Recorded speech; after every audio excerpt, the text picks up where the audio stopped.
Seguimos, estamos en la mesa de este miércoles 30 de octubre de 2019 con Teresa Herrera, Edgardo Rubianes, Hernán Bonilla y Fitzgerald Cantero, hoy por primera vez como invitado. ¿Qué? ¿Aterrado? No, sé que lo veo bastante bien. Para nada, al contrario. Me estoy riendo un poco. ¿Funciona así o no funciona así? Funciona así. Totalmente. Esto es mucho más civilizado.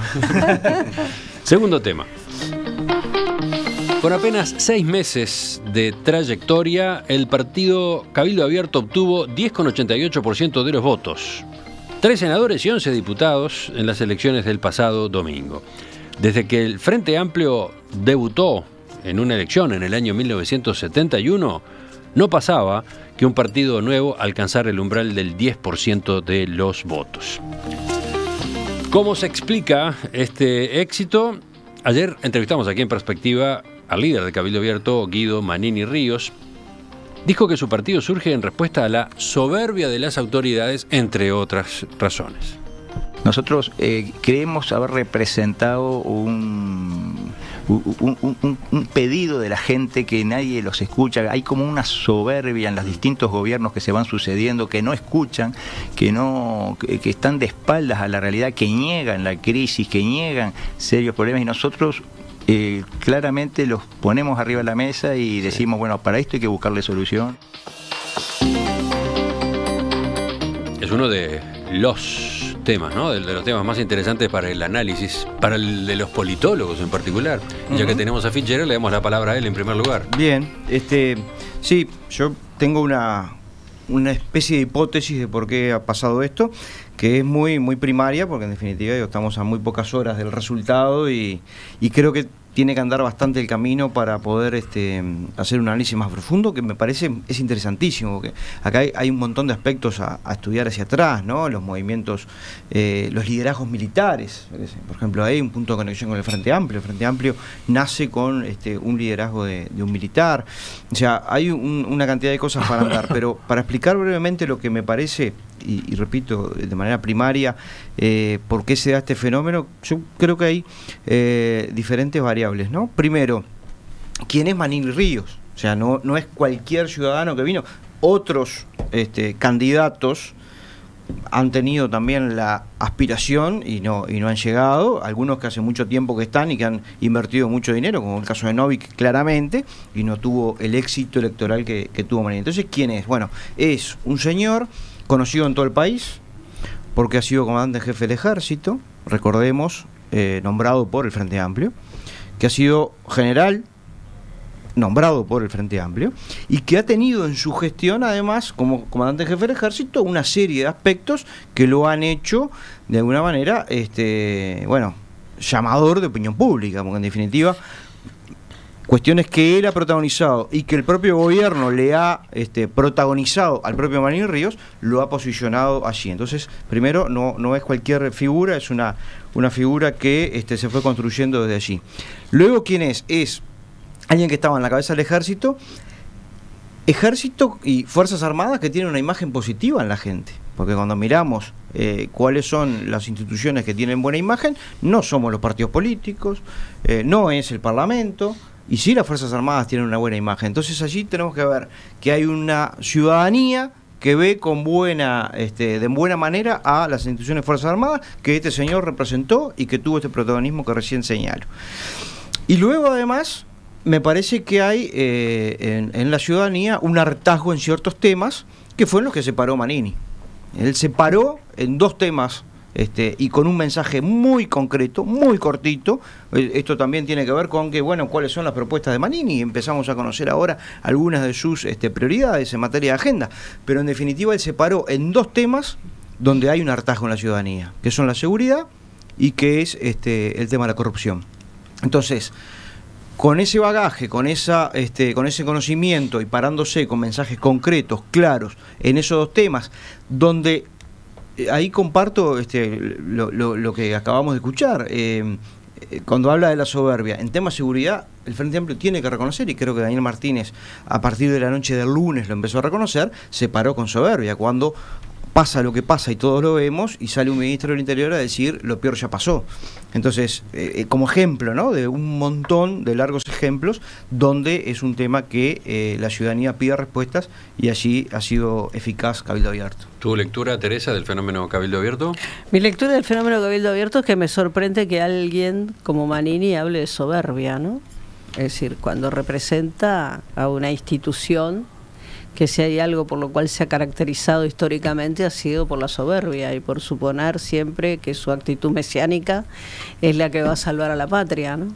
Así que en realidad me parece que eso no es en absoluto de recibo, y a mí el fenómeno Cabildo Abierto me preocupa porque creo que acumula justamente esa visión mesiánica de que mediante la fuerza y mediante el autoritarismo podemos solucionar un montón de cosas que no necesariamente se solucionan de esa forma. ¿Autoritarismo? Sí. ¿O autoridad? ¿Qué es lo que la gente vio en Manini? Yo creo que yo creo que puede haber gente que te diga que ve autoridad. Desde el punto de vista más sutil, yo creo que es autoritarismo, no es autoridad. Un tipo que ocultó lo que ocultó durante todo el tiempo que ocultó, más allá de que podamos discutir si hubo otros responsables también o no, pero él era el comandante en jefe. ¿El que ocultó qué cosa? Todo el tema de los desaparecidos, digo, eso para mí es imperdonable, ¿no? Y todo el tema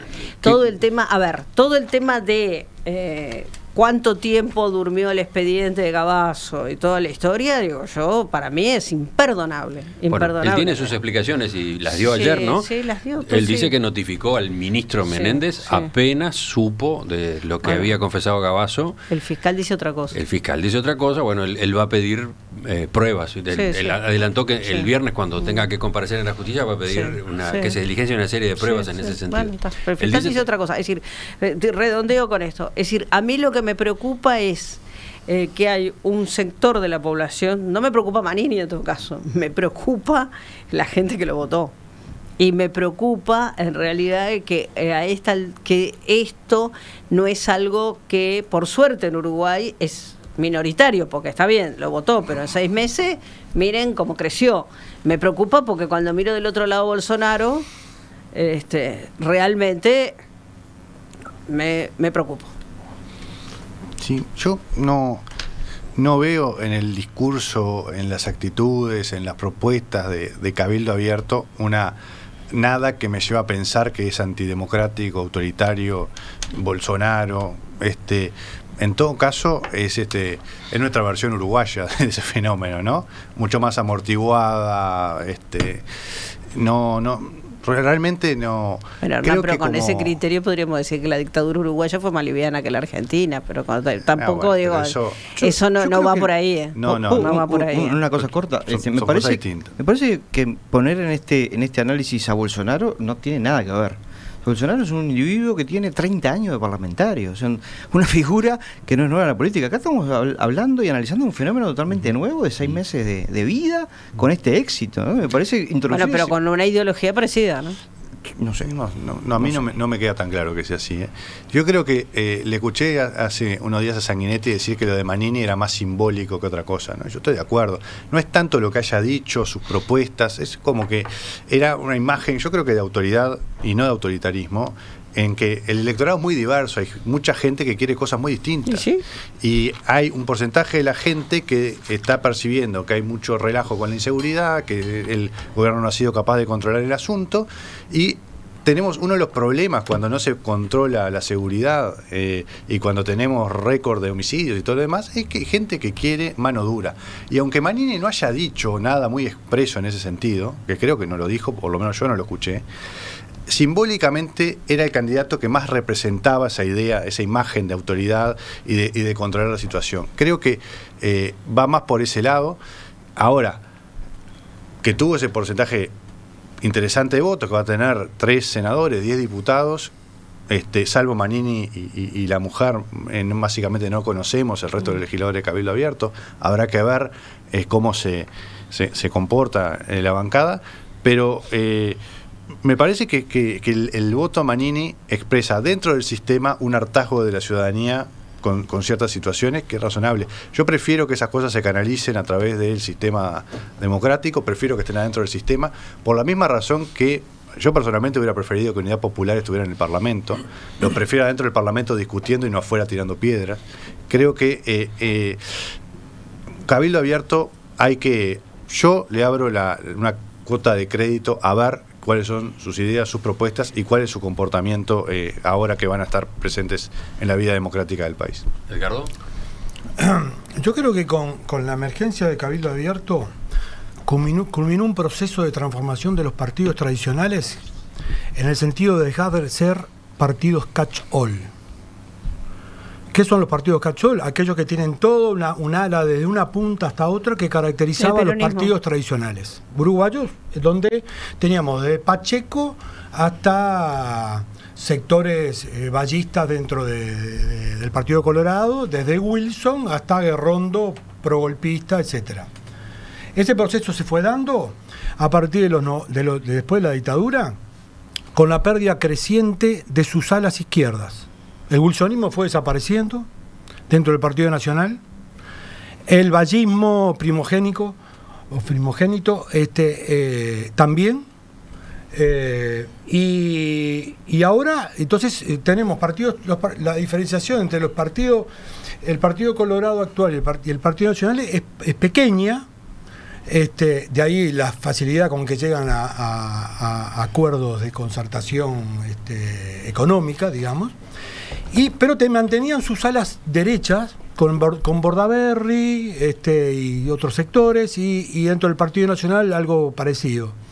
La emergencia de Cabildo Abierto capturó ese espacio.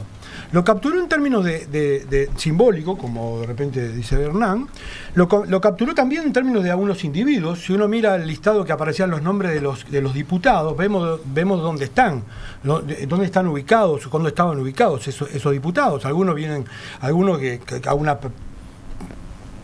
cierta participación con Bordaberry, otros dentro del Partido Nacional.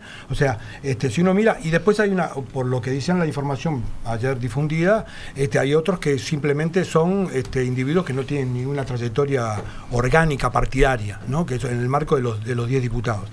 Entonces, a mí lo que creo que en el sistema político uruguayo se ha consolidado el proceso de pérdida de ser catch-all de los partidos tradicionales.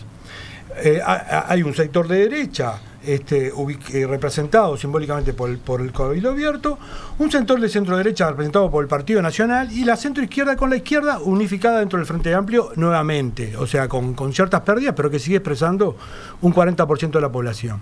El Partido Colorado queda en una situación ambivalente, que es la situación que lo que le pasó, que en un momento parecía como que lograba ubicarse en términos de postura más de centro izquierda con Talvi de la forma que se expresó, y que luego eso decayó y llegó a votar el mismo porcentaje que votó el año pasado. Yo creo que hay un tema también de Cabildo Abierto que no tenemos que olvidarnos, que ahí sí coincido, que es el tema de un sector de la población que tiene una decepción muy grande con lo que es la performance de cualquiera de los otros tres partidos.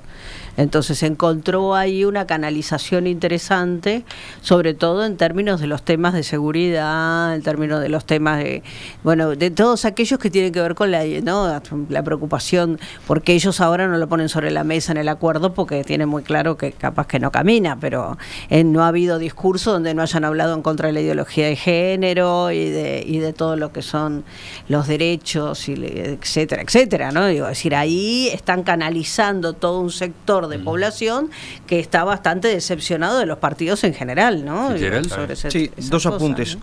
Comparto parcialmente el análisis que hace Edgardo en cuanto a ese proceso de, podríamos hacer un neologismo raro, que sea de descacholización de los partidos tradicionales. Pero creo que es al revés, no es que el Partido Colorado, en el caso que me ocupa, Hernán hablará del Partido Nacional, pero no es un vaciamiento por el lado del vallismo, porque en definitiva no es ese electorado el que ha captado Manini claramente. No, o sea que no tiene que ver con el vallismo primogénito, sino capaz que sí, con la pérdida de un ala derecha. Pero el segundo punto que me interesa introducir en este análisis es la crisis de representación que se vive a nivel mundial.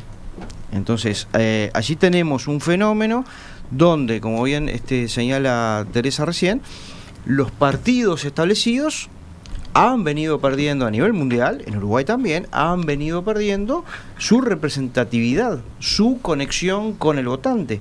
Entonces, no es en vano que los 3 partidos que salen 1, 2 y 3 en la elección del domingo, los 3 perdieron votos. Sí. Algunos con mayor medida, otros con menor medida, en función de la propia proporcionalidad. Pero el partido Frente Amplio pierde 200.000 votos, el Partido Nacional pierde 50.000 votos, el Partido Colorado pierde 10.000 votos en función de la elección de hace 5 años. Y eso pasa por algo, y eso hay que estudiarlo.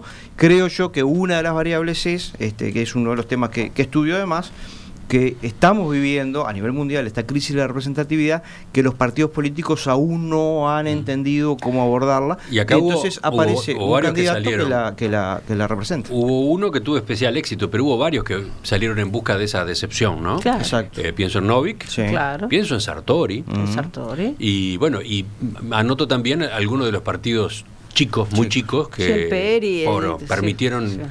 En un caso, por ejemplo, se ingresa al Parlamento, ¿no? El PERI logra ingresar al Parlamento, pero varios de ellos apuntaron por ese lado, ¿no? Sí. Apuntaron a esa, ¿cómo decirlo? A esa situación de desconfianza, de pérdida de referencias, de búsqueda de otras alternativas, ¿no? Pérdida de identidades. Sí, que además el Uruguay entró tarde en esto, pero digo, por ejemplo, investigaciones como Latino Barómetro lo vienen marcando Exacto, hace hace muchos años en el conjunto de América Latina, ¿no? Sí, creo que los movimientos del electorado son más complejos de lo que se ven a simple vista, ¿no? Sí. No es simplemente que lo que perdieron los partidos lo capta Cabildo, No, hubo corrimientos de todo tipo. Exacto, Estamos creo de que Pero Cabildo hay que capta analizarlo. esa insatisfacción, Estoy de porque acuerdo. no va a captar la insatisfacción de izquierda, capta la insatisfacción de derecha. Estoy de obviamente. acuerdo. Creo que sí. Después habrá que analizarlo más exhaustivamente, pero creo que pasó buena parte de los gente que dejó de votar el Frente Amplio, los 200.000 uruguayos más o menos que dejaron de votar el Frente Amplio,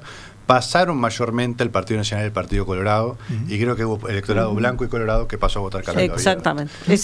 Probablemente haya de eso. Hay que hacer una trayectoria ahí, puede ser interesante la trayectoria de votantes. Habría ¿no? que ver la trazabilidad de esos votantes. Sí, pero trazabilidad, exactamente. algo parecido a eso debe haber pasado. No, a ver si le ponemos una caravanita. Como... Y el espacio de izquierda y centro izquierda, que sigue siendo el Frente Amplio, de hecho, el Partido Independiente, que se reivindica ser centro izquierda, prácticamente desapareció. Queda solo fuera de ese espacio de izquierda y centro izquierda, que es el Frente, los temas ambientales, porque de alguna manera la izquierda ha demorado en incorporar en su agenda la problemática ambiental. Y eso dio espacio para la presencia del PERI, pero no generó a la izquierda de la izquierda un crecimiento. O sea, en el marco de un corrimiento general, no importante, pero tendencial a sectores de derecha, una reconformación del espacio de centro derecha y derecha, donde queda expresado en varios grupos con el Cabildo Abierto como expresión de lo que simbólicamente será más derecha. Yo estoy de acuerdo que es un Bolsonaro criollo, ¿no? Que es más criollo, estoy de acuerdo. De cualquier manera, es una cosa, como decía Mujica, hay que ver cómo sedimenta, porque entre un discurso de algunos y de otros, de sus emergentes líderes, habrá que ver qué pasa. Un detalle, creo que si esto efectivamente es así, este trasvaso del electorado va hacia ese lado y tenemos un corrimiento hacia la derecha en términos genéricos del electorado, también los partidos tradicionales, creo que los dos quedan más corridos al centro. Y eso es un cambio interesante, y por lo tanto creo que no corre tanto la tesis esa que perdieron wilsonismo o vallismo. Creo que al revés, quedan más ubicados en el centro del espectro. Hay algunos minutos más de mesa enseguida con las inquietudes de los tertulianos.